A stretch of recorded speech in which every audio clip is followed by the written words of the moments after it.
जोरहट से क्या खबर आ रही है वो आपको बता देते हैं। गौरव गोगोई के संदर्भ में, गौरव गोगोई असम जोरहट से गौरव गोगोई पीछे चल रहे हैं।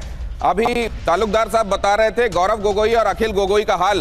गौरव गोगोई 10,000 वोट से पीछे, तो मतलब काफी निर्णायक रूप से ये तो पीछे होते दिखाई दे रहे हैं। मतलब ये भी नहीं लग रहा है कि आने वाले समय में जल्दी ये इस डेफिसिट को कवर भी कर लेंगे। गौरव गोगोई का ये हाल होना, बीते दिनों बहुत कुछ चला, आप जानते हैं। इसमें इस पूरी कहानी में पवन खेड़ा भी कहीं है, वो भी बहुत इंटरेस्ट से आज के इन नतीजों को देख रहे होंगे। रूप हम देख रहे हैं कि एक विशेष विधानसभा टीटापुर विधानसभा में काउंटिंग बहुत स्लो जा रहा है और वो बात हम अंदर अभी कह के आए हैं कि ऐसा क्यों है कि टीटापुर विधानसभा में काउंटिंग स्लो है। तो अभी कोशिश कर रहे हैं कि वो उसको थोड़ा, आप तो लीड कर रहे थे, अभी पता चल रहा है कि थोड़ा, ये तो हर राउंड में तो होता ही है कि एक राउंड ऊपर नीचे, ये तो स्वाभाविक है। जो अंतिम नतीजे हैं उस तक हम कॉन्फिडेंट।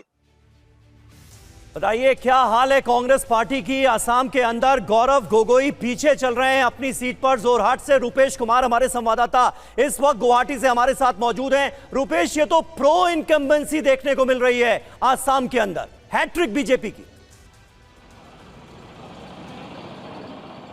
देखिए, बिल्कुल हैट्रिक बीजेपी की है और प्रो इनकम्बेंसी, क्योंकि बीजेपी ने यहाँ पर स्कीम्स, मतलब हिंदुत्व और विकास, घुसपैठियों का मुद्दा, प्लस महिलाओं को जिस तरह से 1200 रुपये यहाँ पर दिए गए, चुनाव के ठीक पहले 10-10 हज़ार रुपये भी कुछ स्कीम के तहत दिए गए हैं। और सबसे अहम ये है कि उसके सामने कोई चुनौती बहुत बड़ी नहीं थी।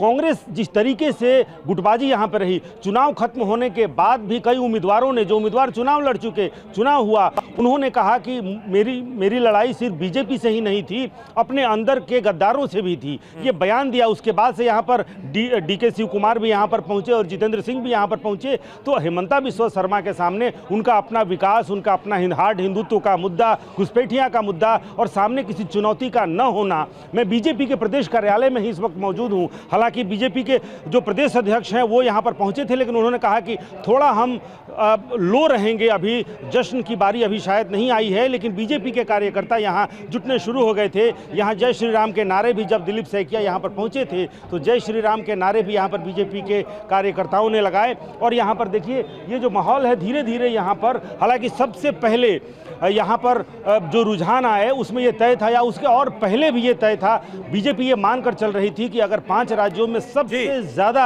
अगर उनको कहीं शंका नहीं है, आशंका नहीं है, तो वो है असम। और असम में जो इनको उम्मीद थी बीजेपी को, अगर बीजेपी के लिहाज से कहें तो अपने उम्मीदों पर ही खरी उतरती हुई। लेकिन अहम ये भी है कि बीजेपी ने यह कहा था कि हम अकेले अपने दम पर बहुमत के ऊपर जाएंगे, यानी कि पिछली बार 60, कुल मिलाकर 75, और इस बार अकेले अपने दम पर 3 दलों के गठबंधन में बीजेपी। सही बात है, और जो कहा था वही होता हुआ नजर आ रहा है। इस वक्त देखिए बीजेपी प्लस 95, कांग्रेस सिर्फ 28 सीटों पर सिमटती हुई रुझानों में नजर आ रही है। एआईयूडीएफ का खाता देर से खुला है, 2 सीटों पर एआईयूडीएफ के कैंडिडेट्स आगे चल रहे हैं। लेकिन अब हम यहां पर दिखाना चाहेंगे आपको पश्चिम बंगाल में रीजन वाइज जो स्थिति है वो क्या रही। और देखिए शुभेंदु अधिकारी का बड़ा बयान आ गया है। बंगाल में हिंदुओं ने सबक सिखाया, ये कहा है शुभेंदु अधिकारी ने।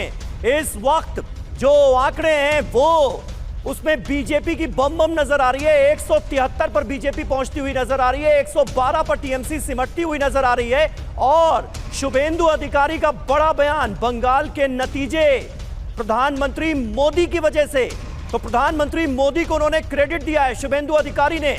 ये उनका बड़ा बयान, बंगाल में हिंदुओं ने सबक सिखाया ममता बनर्जी को, ये वो कहते हुए नजर आ रहे हैं। वैसे भी उन्होंने वोटिंग के दिन भी कहा था कि ये हिंदुओं को बचाने की लड़ाई है, सनातन को बचाने की लड़ाई है, बंगाली अस्मिता और संस्कृति को बचाने की लड़ाई है। अब कह रहे हैं कि बंगाल के नतीजे प्रधानमंत्री नरेंद्र मोदी की वजह से आए हैं।